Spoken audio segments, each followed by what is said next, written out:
Hey, welcome back to the Buck Junkie Podcast. Mikey, the rut is on. The rut's on, Malcolm. It's one of our favorite times of the year, and things can go from nothing to something really freaking quick. Real fast. That's what I love about it. You never know what you're going to see. All bets are off. When it's peak rut here in North Mississippi, it just don't get no better. No. Because we're seeing deer that we started running cameras pretty early. What got me scared was, right before rifle season kicked in, the deer disappeared. Because when we put all of our cameras, we had them on plots, man. Checking out our plots we're doing. Deer were coming to them. Plots ended up coming up good. We got ours in late. They looked fantastic. But then the acres started dropping. And when the acres dropped this year, it pulled. I mean, I was seeing people comment on all kinds of posts online, all the different forums and stuff that I check, and it was like, man, where'd the deer go? Where'd the deer go? And they went to the acorns. Yeah. That was a wild thing is like I got, several different acorn trees, different breeds of acorn trees in my yard. And usually most of those drop at different times of the year. And for just some odd reason, and I've noticed this on the farm too, all of mine dropped within a couple of weeks. I mean, just bang. Yeah. It was all on the ground. And I was like, wow, why? It was just odd. Normally they drop, you can count on your white oaks being, your sawtooths, then your white oaks, then maybe your reds, and then your little pin oaks and water oaks and things like that will drop, and it wasn't like that. It was just, they let them go. It was total acorns on the ground. I mean, and everywhere you walked, there's stretches of woods where we got good hardwoods that we know there's acorn trees, and you're just stepping on them. It's like gravel. I mean, they were everywhere. Squirrels are going crazy. I've seen so many squirrels. Yeah. They're just stockpiling. They don't know what to do, man. No, they really don't know what to do with all the acorns. Turkeys are in the woods now. I don't know how many turkeys I saw the other day. I was sitting over at Crossroads. I went in real dark, and, man, I blew them out of there. You should have heard them above me. It was like a dead gum. I don't know, something about a National Geographic turkeys going off. It got me excited, man. I was like, heck with deer hunting. I was already thinking it'll take you away for a little while, won't it? Yeah, dude. I see a turkey, oh man, I don't even look at deer anymore, and I see them turkeys out there. But our Mississippi rut, it's a little different than rut, out west or up north. They can really pinpoint it a lot better, and it seems like when you see stuff about the rut out there, it's different. But ours, Mississippi's a strange state because if you look at the rut map, and it's out there for public knowledge. You can go to Mississippi State's Extension Service, the Deer Research Lab, and see their rut map. And from where we are, it's like it slivers across the top of the state from west to east, different zones, different weeks. Now they're all basically in the same month, but it's different peak times, and it's because that's kind of how the rut works. And I found it interesting. I was listening to one of the latest podcasts that the extensions that the Deer Lab does. They have a really good one. If y'all haven't listened to it, you can go on any podcast platform and find it. But it's the Mississippi State Deer Lab, and they were talking about the rut and how it works in Mississippi. And the key factor that I found was interesting. It's not. It's the photogenic period of the day. Yeah, and what that means is how much light. How much light? That's what kicks those deer in. When that buck's horns, when they actually shed that velvet, and their horns turn hard, they're ready for rut at any point during that. It's all on the does kicking in, and it's that photogenic period of the day that kicks those does in. I don't know, what it has to do with the length of daylight. I don't know. It's, because a lot of people got a bunch of different theories on that, but yes, most of the time, I think, most of it is, once those days shorten up, you got your day, I guess your temperature in your day is cooler. Yeah. Because you have more night than you do day, and the days are shortening down. So, but also, there's a lot of other things there too. They say it throws them into a hormonal, changes their hormones at that point when that stage starts, and then they gradually just pretty much the bucks are getting ready and they're waiting on. Yeah. They're waiting on them does to hit. So for us, in our part of North Mississippi, it is typically the peak period. It starts right around, right before Thanksgiving. That when our rifle season opens up, that's when we first start seeing some chasing.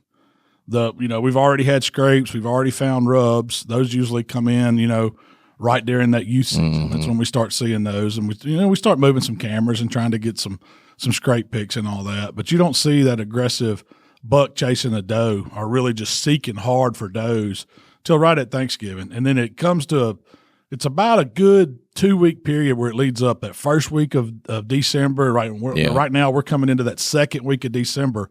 This is as peak as it gets right now. Yeah. For us. In the past. In the past. Now, that's funny how that changes, you know, and you go back and you look.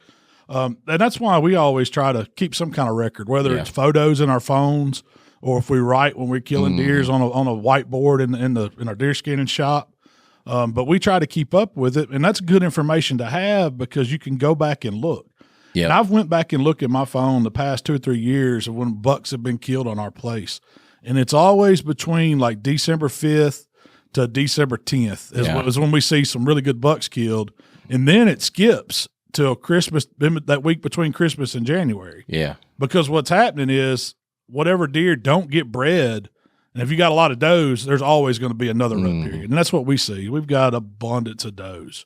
And so right now, you know, we're wrapping up. The bucks are doing everything they can to breed those first does that are ready, you know, and to get to all of them. And then there'll be a little lull. It'll drop back off some. You'll start seeing some go to food plots here in a week or so. I guess, so what do you think that is? Because one of my questions was, how much do bucks eat during the rut? Because when you see them, they're not like your does will be coming out enough to survive and hunting in the woods. But that's all it is, ain't it? They're not really going and gorging. No. It's just well. I mean, I'm sure you know they probably just eat like opportunities. You know, they eat when the opportunity presents itself. You know, if they just happen to be in an area where there's some acorns on the ground, or they walk out in a food plot, let me get a little nibble of this, and they still have to feed. Just they can't go forever without eating, but they do eat, just not very much, because they are run down, man. I mean, but most of the stuff that they eat, I wonder if. Because I don't have any theory on this, but I wonder if they try to hit some of those more high proteins, food sources instead of, just going out there and grazing in a wheat field or a oat field or something like that. They're targeting more of that high protein stuff that they know about that maybe we don't know about, like some kind of wild, something in the woods, and whether it be acorns or whatever, they know I got to run over here and get a bite of this and then take back off again. Well, I mean, they lose between 25-30% of their weight in the rut. So you got to think about that. That ain't a whole lot of eating going on. It's a whole lot of up, moving, chasing, fighting, because that's when you see your bucks getting busted up because they're scrapping, they're running off all these little, the bigger bucks are trying to run off the little bucks. You even got spikes now. I don't know how many spikes I've seen chasing doe this past week. And them jerkers don't even act like they know what they're doing. They don't. They'll run out there and them doe will just make a big loop on them and lose them, and they'll come right back out to go feed, and that little spike will show up 30 minutes later, all tongue all out of his mouth, and went on a big goose chase. Well, you got to imagine. I'm gonna try to keep this PG as possible. That little old spike has never smelled that before. Yeah. So he's definitely not experienced it before. So when that first catches his nose, that guy's like, oh my goodness, I want it all. Yeah, it just drives them crazy. Doesn't it? I like watching them little jokers tussle too, man. They'll get mad at each other and go to bunting heads, and so y'all ain't doing nothing out there pushing around. Yeah, they're fun to watch, but I wonder, some of the more mature bucks, I think they understand, the breeding cycle a lot better than they do than the younger bucks, so. I think they're more reluctant to really just be out there just going hard, like those smaller bucks that you see. And I'm telling something that most hunters have seen. But that bigger buck, a lot of times he'll be there, but he's not doing the majority of the chasing. Yeah.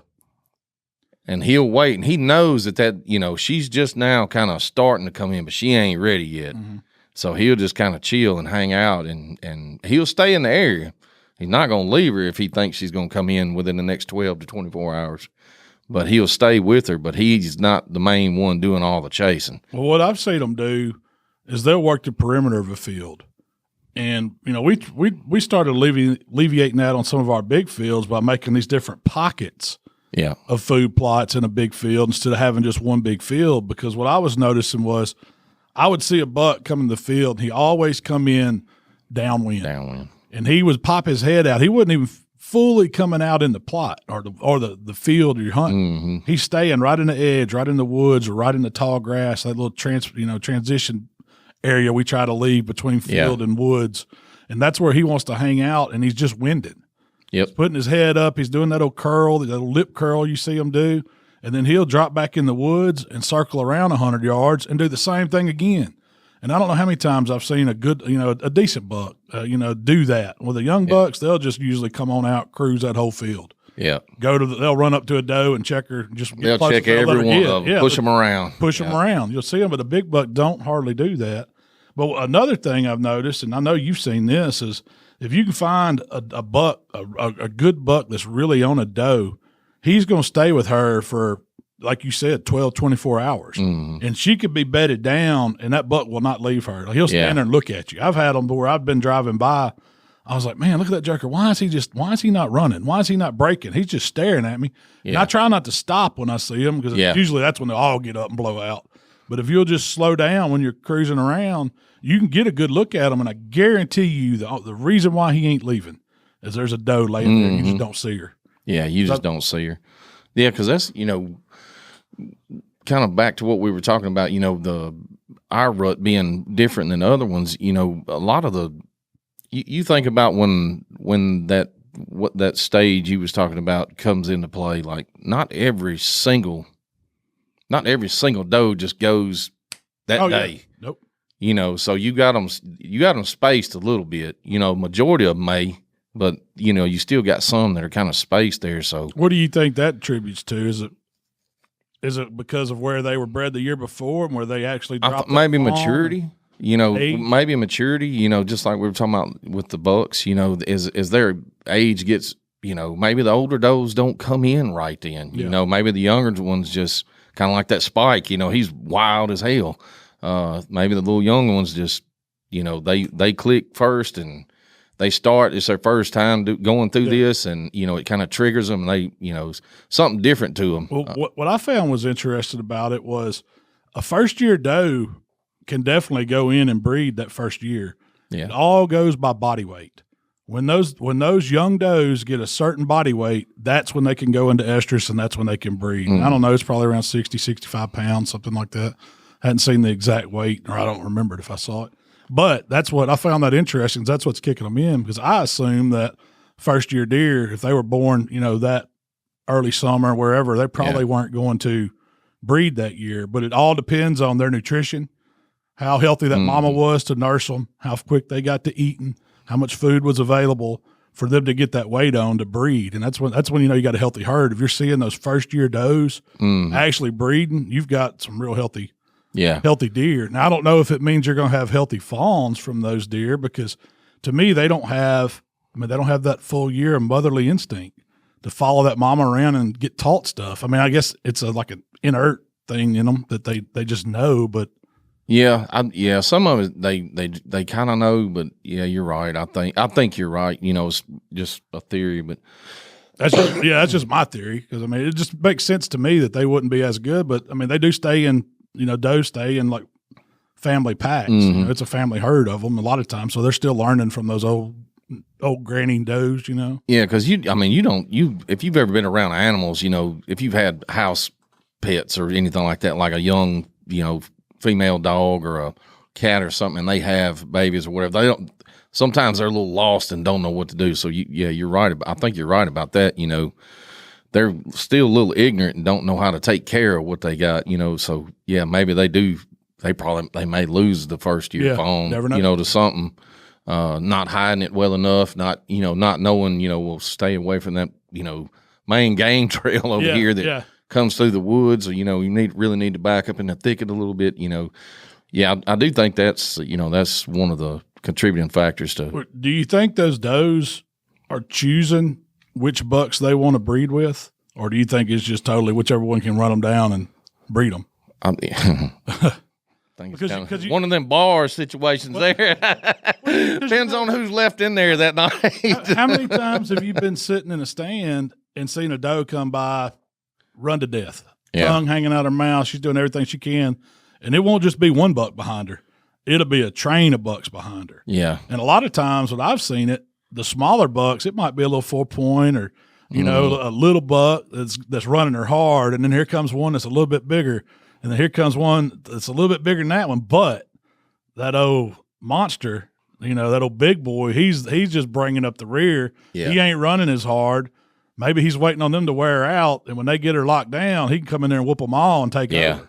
But I just wonder if it's like a natural selection like thing, like they want to breed with the biggest and the best. I don't to ensure better offspring. I don't know if deer. I don't know if they do that or not. I don't know. Some You know, animals because you see it in. well, you know, it's huge in birds. You know, they like to select. That's why the male birds, you know, a lot of times do all the fancy dancing and plumage and all. Yeah, that's why they're always the more pretty birds than the females are, because the females are choosing the sire or whatever you want to call it, and it's like that in some of the other animals too. But I don't know if they actually select. I don't know that they do. Because I've seen smaller bucks breed a doe. Yeah. When the bigger buck was in there still trying to run them off, and he jumped on her real fast and bred her and then took off. That's a perfect instance. Yeah. Because I've seen that, because you'll get that. But she let it happen. So yeah. I think they're just more they just have a desire to breed, and make it happen, to don't matter which one. Doesn't So do matter. you think that affects the genetics when just say a Spike got lucky? Boy, he got him one he didn't know he was going to get. Do you think him passing on genetics, it's just based on if he had good genes in there? Like in our area where it is, you can't do a whole lot. I don't think you do a whole lot about those genes. You just hope they're in there. Yeah. I mean, I don't know if the study's been done on that. Like if a young deer was to breed one, if it makes a better fawn than it does with the old mature buck. I don't know that matters. I don't think it does. I don't. I don't think it does. Well, I've seen more theories on, like, there's some people believe you should shoot spikes. Like that first set of horns ought to be. I don't believe little that. 8 point, or better. If you're trying to cull that out, I don't believe you can cull it out like where we are. For instance, you ain't got enough land or property to do it in. But the way I feel is like all those genes around are all mixed up anyway. So the potential of having that big trophy deer is just letting him get old.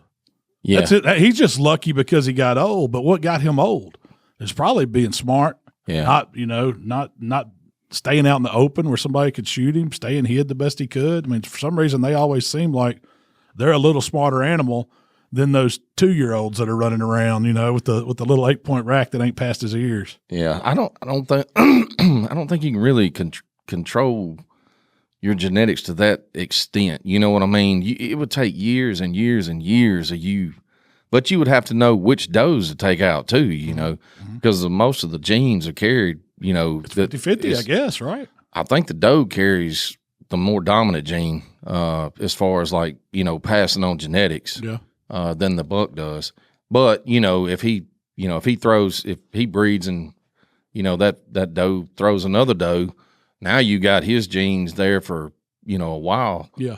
And you don't know that. You can't I can't look at a doe and say, well, that's that's going to be she's going to throw some good bucks, Yeah. That was the deer off of, whatever, this big 10-point we seen 2 years ago that a neighbor killed or you something. You can't tell that. I have noticed characteristics in horns. Yep. You know what I mean? It's like, I can see that. We get those tall ones that branch out at the top and they want a fork. It's like I call it a skyscraper rack. Yeah. That's the kind of genes that you see. And I was like, man, that looked just like that deer, that big deer that was killed last year. So evidently that trait is in there, but then not all of them have it. So that means other bucks have slipped in and bred on his turf. Yeah. And that, I guess you could manage your bucks to, just take out undesirables just to keep them from passing that on. But, if his sisters run around out there, you can't stop that. Yeah. You'd have to know which one she was. What are you seeing out there now where you're hunting? I know on the farm I hunted you were out last weekend, but I know you've been hunting some. So what all have you seen going on since kind of the rut went from that pre-rut stage to where they started looking to now they're full-blown rut? What have you been seeing? I mean, I'm still seeing does coming in the fields. You know, they're always going to come in and graze and stuff like that. And you got that opportunity of them dragging something in with them late in the evenings and stuff like that. But yeah, I mean, most of the deer that I've seen they hadn't really been in the fields yet. You know, the majority of them that I've been seeing, and they've been just kind of lingering around back up in the woods and stuff like that. Because if you come by on the tractor or something like that, you look over in a place where we got some oak trees at, and you'll catch something out of the corner of your eye, and you'll look, and there'll be a buck, standing in there with some, other deer and stuff, but they're still kind of holding tight in those woods, man. And, have you switched to hunting a stand yet, or is that like a box stand, or are you still hunting in the woods? No, I'm still going to try to get in the woods right now. Some of those ladder stands and stuff that we have up, I want to stay kind of close to those. I'm looking right now. I'm mainly looking for just trails in between areas. Yeah, bedding and feeding, or just some of those little faint trails that are off to the side of those major feeding trails. Where the does are walking, and catch him. Maybe crossing some of those, checking for does. Those are really where I'm want to hunt right now. Now, evening times, I'm gonna hit the field every now and then and try to just to see what's going on, because like I said, you never know. I mean, doe comes in there, she's gonna come in there and graze late in the evenings a lot of times. They still have to have, some kind of browse, in their diet, so they are gonna come to that. Most of ours inside the woods we've had a couple of good frosts and some cold days, so most of that's almost knocked down. And that's another factor I didn't even think about. Why a lot of our deer have been not seen in the fields and staying back up in the woods and stuff like that is we've had warm weather for a long stretch there. We didn't get a frost, and it wasn't even really a hard one for Halloween. It was late. It was on November. Yeah, it was on into November. Yeah. So a lot of that browse stayed green in the woods. And if it wasn't a hard frost where it got back up in the thickets, a lot of that stuff didn't even get affected by it. So, you still got some, briar and some other things back up in the woods that, they're going to keep nibbling on that and tearing that up until it's gone, because they know it's going to leave, so they're going to eat it up, because that's their preferred browse, I doubt they want the food plot. No, I mean. It's a necessity for them. I mean, it's great. It's great, protein. It's great energy for them to eat on that stuff. But, I mean, they're selective. I think they'd rather be in thick cover. Eating. I mean, if they had it their way, it'd be all their groceries would be close to where they bed and they drink, and that'd be it. That's right. You never see them because you couldn't get to them. Well, I mean, I've said this before. If you come to Mississippi and you just kind of give you a scenario here. What we have here in Mississippi. We got turnip greens and cornbread and fried chicken and stuff like that. And that's what I like to eat. I've eaten it all my life, and I still like eating it today. But, if somebody lays a plate of sushi out there, on the other end of the room down there, I may not go mess with that. I may look at it and maybe taste it, and, that's all right. I'm going to keep on with my fried chicken over here until it's gone. And then when there ain't nothing else left in the, on the table, that sushi starts looking pretty good out there. So I'm going to start eating it. Raw fish ain't bad. So I kind of feel like deer are the same way. And that's the way I kind of look at it when we're hunting. If there's still natural browse in the woods and stuff like that, they're really going to be on that, because that's their favorite thing. They've been eating that all their life. They know what's what. In those food plots, depending on what you throw out there, you introduce something new, and we've seen it. Yeah. They're reluctant to eat it sometimes. Takes them a year or two to get used to it. Yeah, they're not used to it. And I think they do get used to it over time, what you're feeding them. Like we see it, for example, you go out to Texas. They don't have the ability to do food plots and have a ton of natural browse out there. It's just dry, arid climate. It's rocky, canyons. There's some grass growing that they get some protein because you see them eating. But majority of their diet out there where people are killing them is on corn feeders. Yeah. They've even got them eating alfalfa bales. You can throw out, they've got, I talked to this guy and he's like, man, we switched to that. It's got so much protein in them. And they didn't take to it at first, but when they started eating it, they don't even have to scatter the bale. They leave it tied up and set it out, and them jokers will scatter it themselves. They have to work for it. But it's because that's their only food source. You try to do that in Mississippi, where we got all this natural stuff growing, we got all this acre mass, there's so much more food for them. People growing ag fields. There's just, I think they have a better choice of some natural stuff that they don't have to mess with, a feeder as much. Now, will they come to it? Yeah, when they ain't got nothing else, they'll come to your feeders.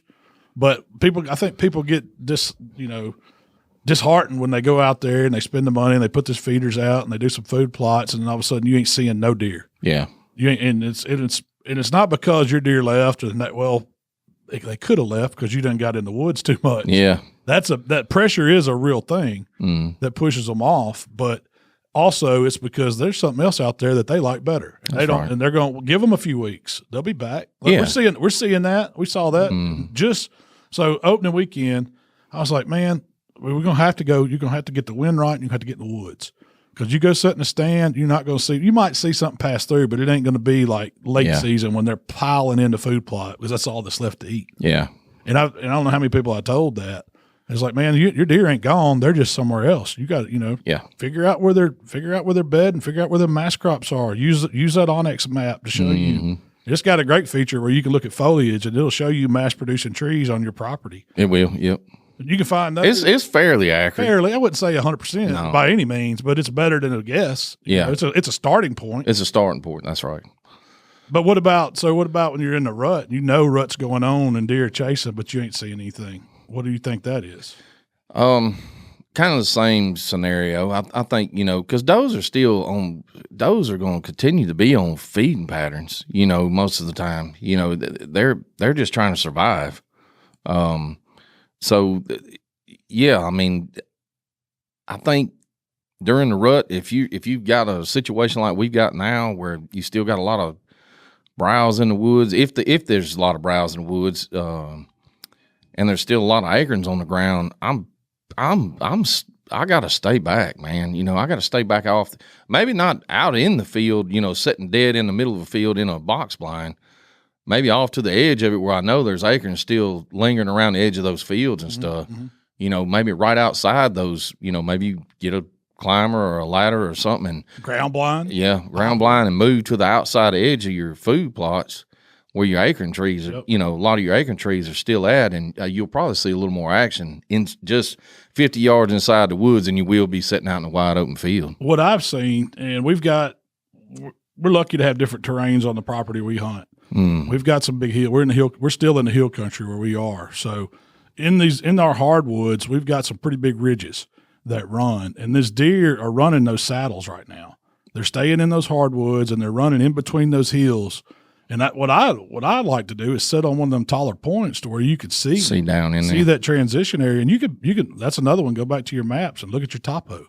Figure out where those low points are, and go scout those out and see at least see what the trails are doing in there, and that's going to give you a good starting point to kind of know a travel corridor that's off your food plots. Yeah, because if they're not hitting the food plots, you're just going to get frustrated hunting that same food plot over and over and over again, hoping. Like I've said before, you can't make a deer do what you want it to. You're just not. It's a wild animal, so you got to play the game like they want to play it. So, moving off of those food plots, you got to be able to move and be mobile sometimes. I mean, because if we sit on our food plots right now, and we have, we've sat on them just trying to see what's going on. You might pick up a few deer here and there, but you're going to get frustrated because you're just not seeing what you expect to see. So you're going to have to change up a little bit because not everything happens the same every year. Well, what do you think? Do you think let me see how I want to phrase this. Is the nocturnal rut a real thing?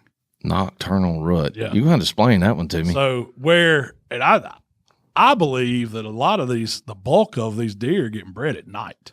Oh, yeah, because they're more active at night. Because they're more active because of pressure. That was what I was getting at. Okay.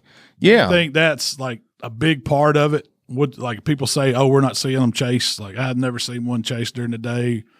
Or, I mean, like my brother, for instance, he comes down and he hunts on the weekends during the rut. He works, so he can't get down there. Yeah. Well, I was like, man, you really need to save that vacation. Use it during that time because you want to be out there during the day to see some of this action. And he's like, I never see them chasing during the day. It's all, he said, I don't think the rut's going yet. And I said, no, it's going.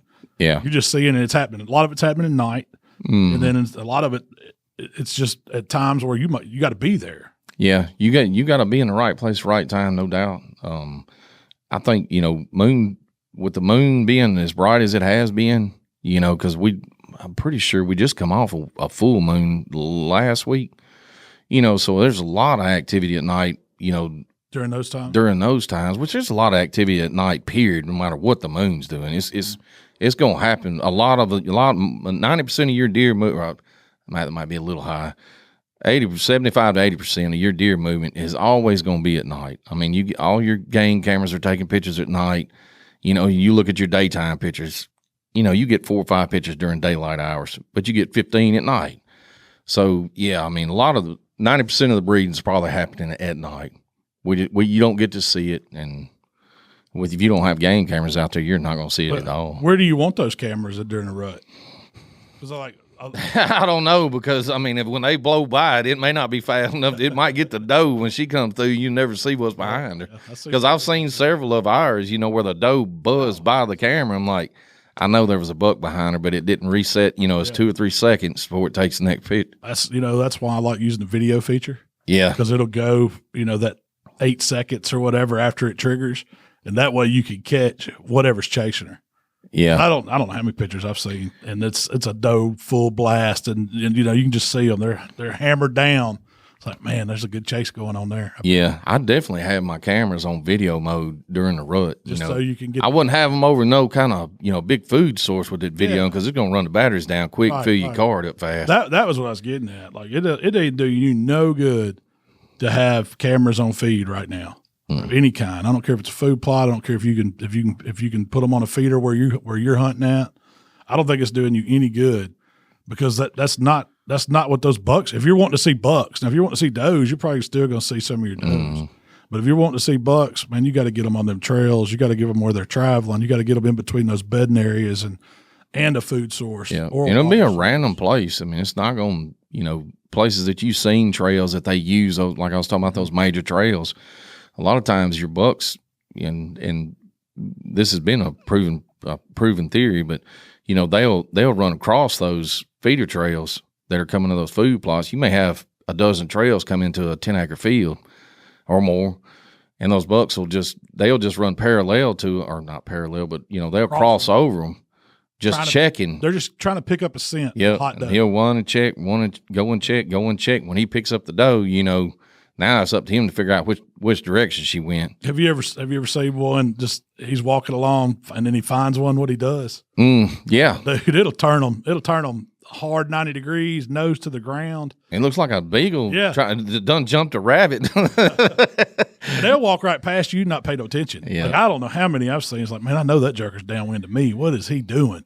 He ain't care. No, he ain't thinking but one thing. It's funny because I've seen a hot doe go through with like a smaller buck or something like that, go blowing through, headed just say west. Yeah, and then you'll look up and this buck's done crossed their trail, but he's going the wrong way. He's headed back east as hard as he can go with that head stuck out, and you're like, oh brother, you're going the wrong way. The game's back that way. So I was going to ask you this: how many times have you seen that doe play rabbit, where she'll running high in a big old circle and come right back out to where she was? I've seen that happen more times, and usually it's because she may have a couple of yearlings out there with her.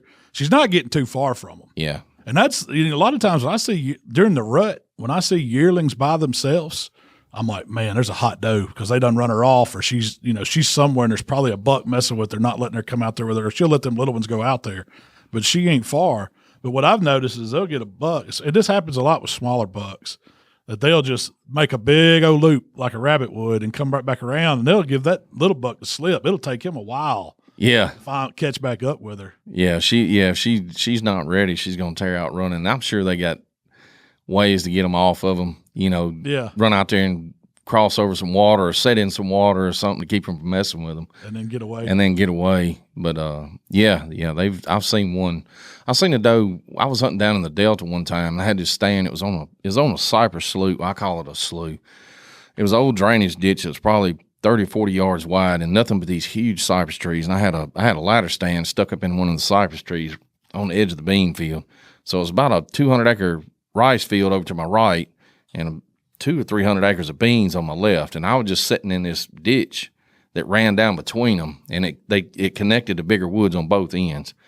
And anyways, I like sitting in there during the rut because a lot of times those bucks, you know, they would check that little, I call it a travel corridor, because that was the only way between those two big blocks of woods that the deer could move and not be seen without walking across a wide open field. So I stayed on that. And a lot of times it was boring because there wasn't a lot of movement going on. But when it was happening, it was happening. And anyways, I seen a doe bust out of that one of those big blocks of wood way down I'm talking about way down the field. And man, she came out and she ran all the way up that field, jumped in a ditch, and the buck started peeling out of the woods behind her. She had gotten across the field before they, you know, knew where she was at.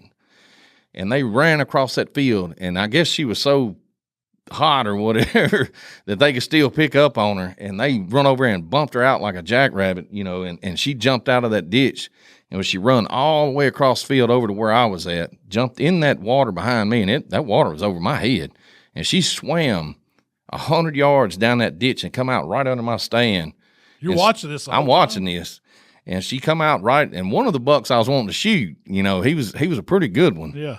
And anyways, she had 7 bucks after her that morning, and they were all different size bucks. Everything from a little old forkhorn to up to the buck that I killed was pretty wide, heavy base 7-point. Yeah. And anyways, she ran back up the ditch, like out on the edge of the bean field, like running back past the bucks. They all hit the water, swam down there to where I was at. I was shooting at him, the one I was trying to shoot. In the water? In the water while he swam. You didn't care. You should have put him down. I didn't care. I shot at that buck 3 times. I did not hit him in the water because I was trying not to shoot him in the face and bust his head all up. So, you know, all that was sticking up was just his neck, you know. So I was like, well, I know where it's, you know, I'm going to let him get close enough. But, you know, when that bullet hits the water, it just disintegrated. So I shot at him 3 times there coming down the ditch. He comes out, runs in the thicket where she had went, and they never come out on my side. They ran back up the other side of the field. Well, she jumped back in the water and didn't realize where they were at, swam back up on the side they was on. Yeah. They ran back out in that field, made a loop, come back, jump. She tried to get back in the water again to lose them again. And when she did, they were too close, man. All them bucks was just, I mean, they were splashing through that water. So when they came out, they walked in a little opening there, and I popped what I thought was the 7-point. Yeah. And he come running the doe right on her tail as hard as he could go. And I shot and rolled him over, and I said, I must have missed him. And then I had a pretty good 9-point step out limping. I was like, no. Yeah, I went on and got him. You had to. I had to. I done crippled him up. But, man, it was just amazing to see her. She was just trying her darndest to lose them bucks, man. And she did not want them fooling with her. And as much shooting as you did, and them running by you like never phased them. I mean, they come by me 6 times. Yeah. That's rut hunting. That's rut hunting right there. Yeah, and the whole time your hair's standing up. Yeah, because I'm like, man, I ain't got so many bullets left. These jokers got to slow down or something. I done shot 3 times. I ain't got but a few left. Well, so during the rut, what is your favorite time to be in the stand? Are you just still going early morning and late afternoon? Or Yeah, I mean, I'm trying to go during the rut. I'm trying to be there as much as possible. I mean, that's the day that I'll pack a backpack if I can, if I have the time. If I can be there all day, I'm gonna try to be there all day if I can. Because I mean, you know from past experience. I mean, you killed a nice buck. You know, at what 3 o'clock in the afternoon? Yeah, early in the afternoon. I shot one last year. I've killed them at 11:45 noon before lunch deer. I crawled up in the stand late in the afternoon. Me and Will had to do some bush hogging and stuff. And the field that I bush hogged, that's where I hunted at that afternoon. And by the time I got the tractor put up, came back, and got in the stand, there was already, you know, some does had come out there. But that buck come in, man, it was so early. I don't remember, 2:30, 3 o'clock in the afternoon. There he was. I want to say that. He'd run out there and check them does, and that was like December 6th or 7th. 6th or 7th last year. Mm-hmm. Peak rut. Yeah. he was there early. If I'd have waited and went to the stand at 3:00 in the afternoon, I'd have walked up there and, probably missed him. I think as much time as you could spend in the stand during that 2-week peak rut period, get that butt in the stand, because that's where you're going to see your deer. Yeah, because how many times you've been driving home from a hunt on the interstate and look out in a bean field or on somebody's place and see a daggone buck running a doe. Oh, yeah, I saw it this week. You're like, man, I should have stayed in a freaking stand. I had to run down to camp. I think it was late. It wasn't late Sunday. It was probably Sunday afternoon. This week, Rochelle rode with me. I had to go down there and lock some guns up and do some other things, make sure everything's buttoned up for the week or whatever. And we was coming back out, and in the neighbor's yard along that ditch that runs through, buddy Chuck. And I saw a bunch of doe. I just caught him going down, and I turned and go down the road. I said, man, there's a bunch of deer out there. Well, there was one buck, and he was dogging a doe. Right down in the ditch, back out the ditch. I got to holler at Shell. I was like, Shell, look at that buck, look at that buck. I was like, man, I need to go get back and get the stand. Because it ain't far from us, really. Yeah. And you never know. That's one thing. You never know what bucks you're going to see during the rut. You may have had bucks on camera all preseason, but there's just that chance that they're pulling off a different property. They could run that doe can run for miles, it seems like. Yeah. She ain't just, It's not up to him where he goes at that time of the year, I can tell you, because once he finds that hot doe, if she runs on the nail, you're going to lose some bucks and you're going to gain some bucks during the rut. You just got to it's a give and take thing. Your neighbors are going to see something they ain't seen. You're going to see something you ain't seen. That's exactly right. And it's kind of a give and take thing, so you got to take those opportunities when you do see them. If you had a target buck, that's a bad time for you because he'd probably, got a good chance of leaving your property. Mm-hmm. But, yeah, that buck wherever she's been, that's where he's going to be with her. He's not going to get off of her. Are you doing any getting down on the ground, slipping around, hunting from the ground during the rut? I've had some success with that. From time to time, I've had success with that, walking around and just checking different areas, spots, where I see them at. But the bad thing is like, if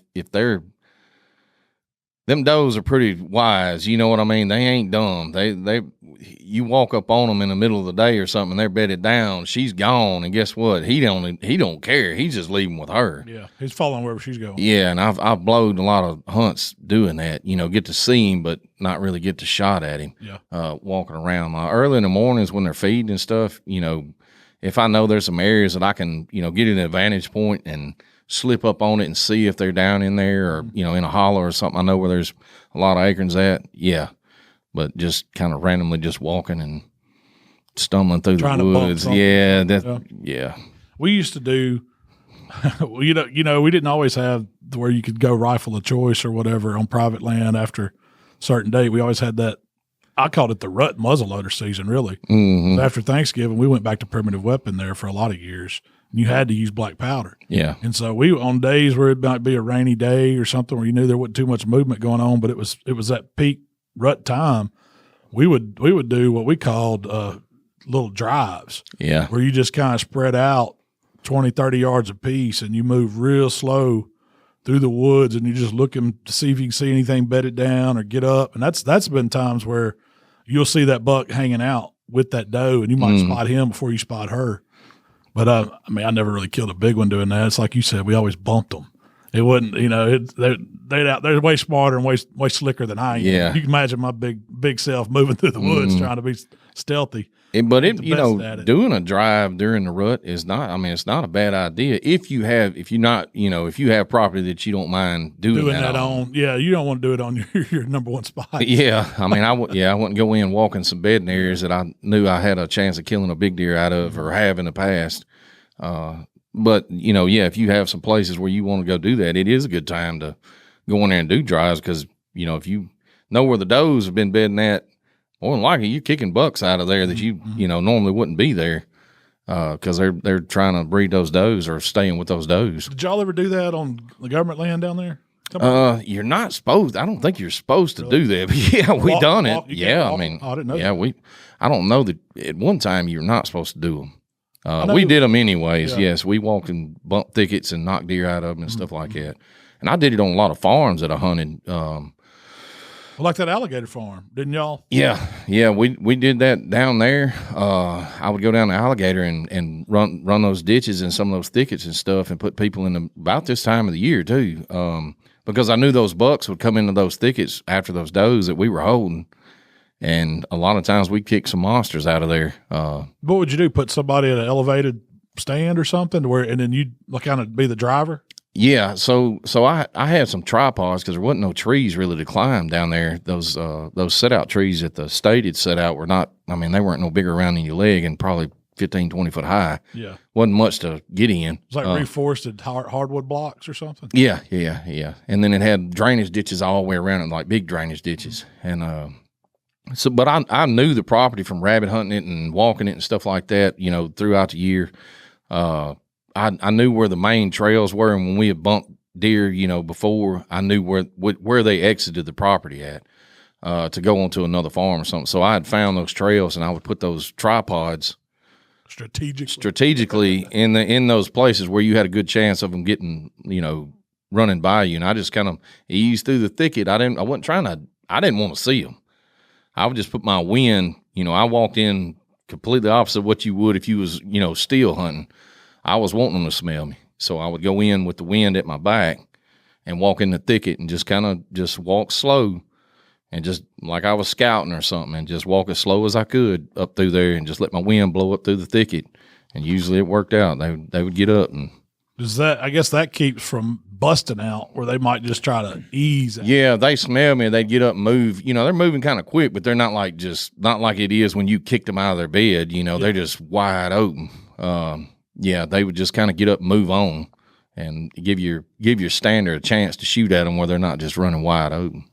You ever had any luck rattling at them in the rut? No. That's something I've never. Not in Mississippi, no. I've messed with them on a grunt call, and I've had some younger bucks respond. I've never had a big mature buck come grunting into me like that, mad. I've tried it a bunch of times, and I think I do more damage than I do in Mississippi. Then I don't know if our bucks are just smarter where we are, but man, I've got guys that tell me, man, it works like a champ. Like, you can get out there and you can get on the ground and rattle and scratch them horns on the bush and on the ground and make some racket, and them jokers just come running to you. You gotta, you better be looking. I've never had it. I've never been successful at that. I hadn't never been successful. I mean, I'm pretty sure I was trying to sit here just thinking, I do remember calling some kind of little junkie deer up one time doing that, but he was so skittish and nervous when he got there that he knew it was big deer fighting, and he didn't want he wanted to see the fight, but he didn't want none of it. So, he was just so scared of it. I was like, nothing showed up either. So other than him, and I was like, this just really ain't, I've done it a bunch of times, just trying on those days you ain't seen crap. You start digging in that backpack looking for stuff. Yeah. You get the old can out, you get the grunt call, you start doing everything. I watch the videos. I'm sucking into buying all that stuff. I got the rattling bag, and I got some horns I got strung together. I got the grunt call and the wheeze. And I think some of those guys are already killed that deer, and then they get back in the stand and do the call sequence. I think that's what they're doing. Yeah. For TV. Yeah. Yeah. A little TV magic there. I'm not saying it don't work, because I mean I have grunted in deer and I've heard deer grunting, but yeah. I think as much as they do it and are successful with it, I think some of it might be a little staged. They got some deers conditioned to that, yeah, to some feed or something on that. No, but that's the main takeaway is on the rut in Mississippi is get out there and get in the woods. Yeah. This is a fun 2 weeks to be a deer hunter, and you never know what you're going to see. We talk about the rut, and have you heard people talk about like lockdown and stuff like that? Yeah. That's another time where you think you won't see anything. So, I guess what everybody's referring to when they talk about the lockdown, and it's a short period of time, really. It's not, and it's going to be depending on the doe. A buck will stay with a doe for days if she's not ready. What is the time? Is it 48 hours? Is it 24 hours? It can be, I think some of the stuff that I've read where they've done research and stuff like that, 24 to 72 hours. It's how long a doe a buck can stay with a doe. He may start with her, 12 hours before she ever comes into full breeding estrus or whatever, and then stay with her through that time and breed her several times throughout that. He just don't jump on her and then run off. Yeah. He may breed her several times. What a blue chews he's on. Yeah, no doubt. 72 hours, locking them down. They can figure out how to bottle that and sell it. Yeah, yeah. That's what I was fixing to say. You catch one that gets locked down for about 3 days, and he's been locked down with her for 3 days. Shoot the doe.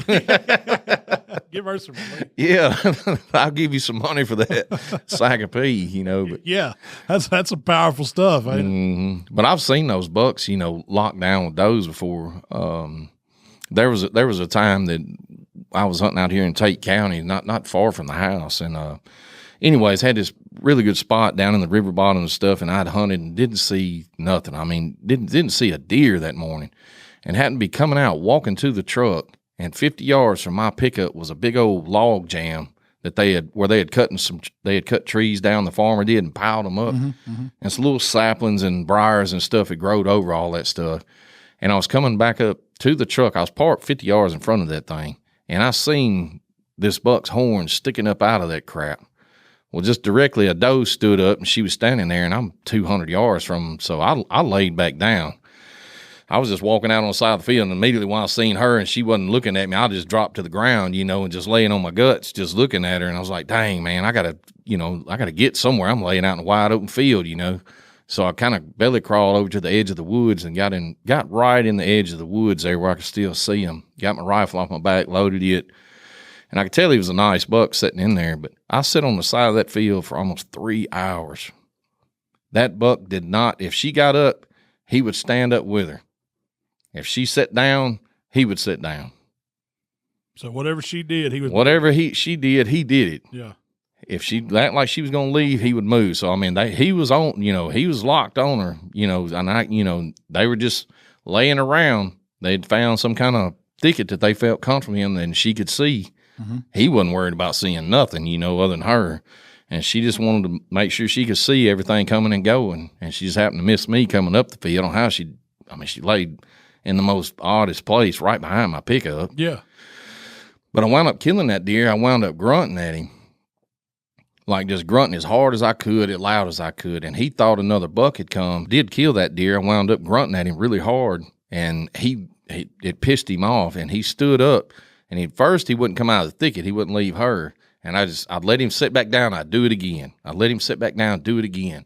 And finally, I enticed him enough where he got out where I could get a shot on him, and I wound up shooting and killing him. But it took me 2.5, 3 hours laying on my guts out there on the side of that field to get him. With his truck right there. Yeah. I had to wait to make sure that I wasn't gonna hit the truck or nothing like that. But yeah, he was. And a lot of times you will see deer like bedded in just the oddest places during a rut, like you was saying. You'll ride by and see a buck just laying there, see his horn sticking up. Oh, where did you come from? We've got a spot that's right by the road. And so why do they want to lay in that grass where every car that drives by can see them if you're looking? Yep. Most people probably ain't looking, but if you're a deer hunter, you're probably looking. Yeah. And I was like, man, that's a good way to get yourself shot from the road, because I wish they'd go lay another 100 yards from there, but man, they just like it. And it's an obvious place. Doesn't seem like there's a lot of cover. There's just some sage grass, and some hardwood. Yeah. I wonder sometimes if like that doe, like you said, like she is that buck has kind of proven himself that, she wants to breed with him. So she's trying to get away from all the others. And she finds just this weird place, that she can see that, it's not it's not normal to her to bed there. And it's not a familiar place to her, not real familiar. So she just gets somewhere where she can lay and see anything coming, any kind of danger coming. And he's just along for the ride, and then, somebody happened to ride by him or see him, because, I've seen that a bunch of times. When we used to do those drives down in the Delta and stuff like that, we'd walk drainage ditches out and there was no woods for a mile. any direction. Just some grass that grows up around. Grass, it was just growing out in the middle, and somebody would get on, we'd walk that thing just like you walk, you know, you going to walk up quail or something and walk up that thing and knock bucks off of that ditch, bucks and does off that ditch bedded on them ditches during the rut. I've seen a prime example of that down there in Tunica. We were duck hunting. Do you remember how them deer would just lay in those drainages? Mm-hmm. And you never knew. We'd be going duck hunting. You'd bust a buck out of there. It's like, man, what are these things? You think that's the last place a deer would want to be? But I guess that's in areas where that's all they have. They go to some cover. I think sometimes that doe, she's so run down and ragged that she just like, I got to get away. I can't, you know, if you coming, Bubba, you better come on, because I'm going way out yonder and sitting out there, you know. Stay with me. Yeah, you can come stay with me and let's go, you know. And I think sometimes that's what they do. She's so tired and she can't get rest because if she gets around the rest of the herd that's, you know, on the property or even has a chance of getting around them, they're just going to dog her and keep running her and just wear her down so bad that she's just going to fall down eventually. So she'll just go lay down. Yeah. So she just finds her a good spot to go lay this away from everybody else. Well, have you ate any of that elk meat that we got back from the processor? I have. Dude, I've been cooking it. What's been something that you made with it that you really like? Well, I kind of kept it simple this last time. I eat some of the sauces that we got, you know, the breakfast sauce. I just made sausage and biscuits and, you know, gravy and stuff like that with it. And the hamburger meat, I hadn't done anything with it, but I got some recipes in my head, you know, what I want to do. I just hadn't done it yet. But that summer sausage we got, man, the flavor on that is really, really good. I liked it a lot. We did the jalapeno cheese summer sausage. It's froze, so I'll just set it in the refrigerator, let it slow thaw. Yeah. Slice that stuff up and eat it. Crackers. Man, it's fine. But I did some gravy. I did some sausage and biscuits one day. We made a meatloaf last night with it that was out of this world. Really? It was as good. What'd you do to eat it? Man, it was the only thing we put in it was garlic and onion, some seasonings, a little Parmesan cheese, and some oats, some rolled oats to hold it together, and a couple of eggs. Real simple, nothing, you know. But man, the elk, it's so clean. Yeah, it tastes really good, and it's lean. The flavor of it is I ain't gonna lie, it's better than deer. It's way better than whitetail, and I don't know. I mean, what it is about it. It's supposed to be better for you. Elk is. It's a lot leaner. It's got more vitamins, but I've enjoyed eating it. It's fantastic. I hadn't cooked any of the steaks yet. That's the one thing. I've only been using the ground and the sausage. We made a pot of soup. We made some sausage and cheese balls with some of it. It made some fantastic sausage and cheese balls. Okay. We just use it in place the breakfast, the one that we had seasoned for breakfast sausage. Yeah. Just mixed it up with some Bisquick and some cheddar, and rolled them up in balls and baked them. It's not greasy at all. No, so it's like, you know. I noticed that when I was frying. Yeah. You don't get a whole lot of grease in the pan or anything like that when you're cooking it. And I don't know.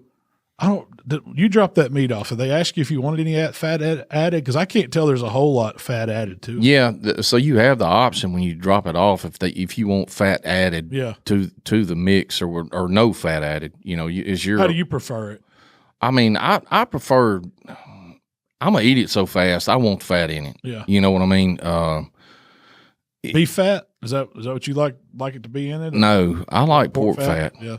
Especially for sausage. Yeah, when we're doing breakfast sausage or we're doing summer sausage or something like that, any kind of sausage, you know, with the elk or deer, I do want pork fat. Mm-hmm. It just seems I don't know, the flavor is there and melts better. It melts better, especially like frying it and stuff like that. It does a lot better than the beef fat.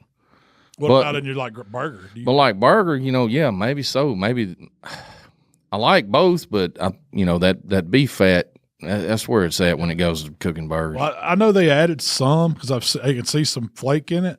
Yeah, but it's more like a 90-10 than an 80-20 for sure. Yeah, I think so. It's real lean. The flavor of it's excellent. I mean, if y'all get a chance to try some elk, I highly recommend it.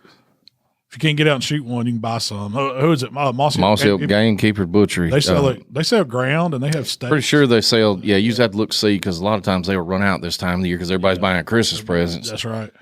So they're buying gift boxes and things like that. But you check them out. Mossy Elk Gamekeeper Butchery, and they should have just about anything that you want want to try as far as elk. So are you making a trip down to Vans tomorrow? I got to make a trip down to Vans. Me and you took 2 deer down there. Well, we had a buddy of ours, Zane, drop off the deer. He was going down there for Thanksgiving and dropped off 2 deer for us. So I had, 1 whole deer made in jalapeno and cheese smoked sausage. Yeah. And you got a variety of stuff. I got some regular. They make, if y'all don't know this, in Mississippi, down especially in that part of central part of the state, they make some of the best smoked sausage out of venison that there is. Yeah. And it's mainly whitetail deer in Mississippi. And I don't know how many thousands of deer they do a year, but it's a bunch. But the meat is really, really good. I've been getting it from them. Heck, Rochelle grew up just a few miles from Vans. Oh, really? So ever since I've known her and been going down there, that's where everybody got it from. And there's there's other processors that do it as good. Some of them maybe even better. If y'all know some better than Vans, let us know. Drop it in the comments. Because I love smoked sausage. And then, you can there's a few guys that do it up here, but I've never got a North Mississippi smoked sausage as good as I have. As good as down there. Yeah, I've eaten it several times. A buddy of ours, Charles, he's always got it. Yeah. He goes down to Vans and gets it. Yeah. And then you've had it, and I've tried it when you've had it. And, man, that stuff, that's one of my favorite ones, and I use it for I just cook it whole. I don't put it in anything. That's why I like the jalapeno and cheese, and I usually cut it up, put it on cheese boards or something like that when we're watching football or just hanging out. And, man, everybody goes nuts over that sausage. Where do you get that? And I was like, you got to go you got 3 hours from here to get this. It's worth it, though. It's high. I ain't going to lie. It ain't cheap. No, it's pretty expensive. But it's definitely worth it. I did a mixture because I like to use it in stuff. Yeah. So I got some of the regular smoked sausage, and then I got some of the green onion, and I was hoping you'd swap me. Well, no, now that stuff's like gold, man. It's 3 hours away. It's a 6-hour drive. but I tried some of their tamales. I heard good things about their tamales, and then I wanted to compare their summer sausage to the elk. So what we got? Sausage. So I got a few sticks. I think I got 10 pounds of it. I'll be 4 sticks maybe. I don't know how they do it, but I'll be sharing some of that too. Yeah. But I'm excited for you to bring that back up here tomorrow. Yeah. Gonna make a long drive by myself. I'll have to get my coffee and turn my radio up wide open and get in that ride, man. But it's worth it. So what's after Vans? Or are you hunting the rest of the week?